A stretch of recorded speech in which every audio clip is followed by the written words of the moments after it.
Bread snacks ಹೇಗೆ ಮಾಡೋದು ಅಂತ ಡಿಫ್ರೆಂಟಾಗಿ. ಇದು ಜಸ್ಟ್ 10 to 15 ಮಿನಿಟ್ಸ್ ಆದರೆ ಸಾಕು. ಇದು ಚಿಕ್ಕವರಿಂದ ಹಿಡಿದು ದೊಡ್ಡವರವರೆಗೂ ತುಂಬಾ ಇಷ್ಟಪಡುವಂಥ ಸ್ನ್ಯಾಕ್ಸು. ಇದಕ್ಕೆ ಬೇಕಾಗಿರೋಂಥ ಇಂಗ್ರೀಡಿಯೆಂಟ್ಸು 4 ಮೊಟ್ಟೆ ಮತ್ತು ಒಂದು 4 bread slice, chilli powder, turmeric powder, chaat masala, ಸ್ವಲ್ಪ ಸಾಲ್ಟು, ಹಾಗೆ 1 ಟೊಮೆಟೊ, 1 ಈರುಳ್ಳಿ ಬೇಕಾಗುತ್ತೆ. 4 ಮೊಟ್ಟೆಯಲ್ಲಿ 2 ಮೊಟ್ಟೆನ ಆಲ್ರೆಡಿ ನಾನು ಬೇಯಿಸಿ ಇಟ್ಕೊಂಡಿದ್ದೀನಿ.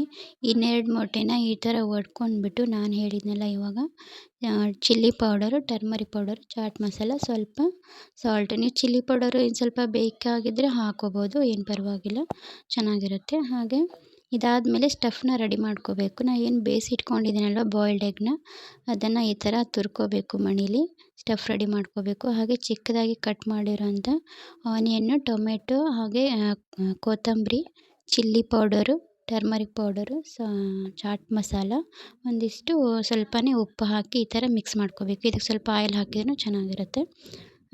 2 ಬ್ರೆಡ್ ಸ್ಲೈಸ್ ತೊಗೊಂಡ್ಬಿಟ್ಟು ಫಸ್ಟು ಬ್ರೆಡ್ಗೆ ಆಮ್ಲೆಟ್ನ ಸವರ್ಸ್ಕೋಬೇಕು. ಹಾಗೆ ರೆಡಿ ಮಾಡಿ ಇಟ್ಕೊಂಡಿರೋಂಥ ಸ್ಟಫ್ನ ಹಾಕಿಬಿಟ್ಟು ಸೈಡ್ಗೂ ಕೂಡ ಮಿಕ್ಸ್ ಮಾಡಿ ಇಟ್ಕೊಂಡ ಆಮ್ಲೆಟನ್ನು ಚೆನ್ನಾಗಿ ಹಾಕ್ಕೋಬೇಕು.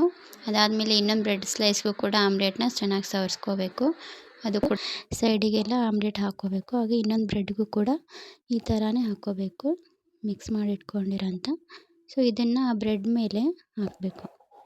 ಸೊ ಆಮೇಲೆ ಇದು ಬೌಲಿಂದ ಕಟ್ ಮಾಡ್ಕೋಬೇಕು ಉಳಿದಿರೋಂಥ ಬ್ರೆಡ್ಡನ್ನು. ಸೊ ಯಾವಾಗ ಇದು ರೌಂಡ್ ಶೇಪಿಗೆ ಬಂದಿದೆ ಅಂದರೆ ಇಡ್ಲಿ ಶೇಪಲ್ಲಿ ಆಗಿರುತ್ತೆ ನೋಡಿ. ಸೊ ಆಚೆ ಕೂಡ ಚೆನ್ನಾಗಿ ಬರುತ್ತೆ. ಸೊ ನೋಡಲಿಕ್ಕೂ ತುಂಬಾ ಚೆನ್ನಾಗಿ ಅನಿಸುತ್ತೆ. ಹಾಗಾಗಿ ಚಿಕ್ಕ ಮಕ್ಕಳು ಇಷ್ಟಪಟ್ಟು ತಿಂತಾರೆ.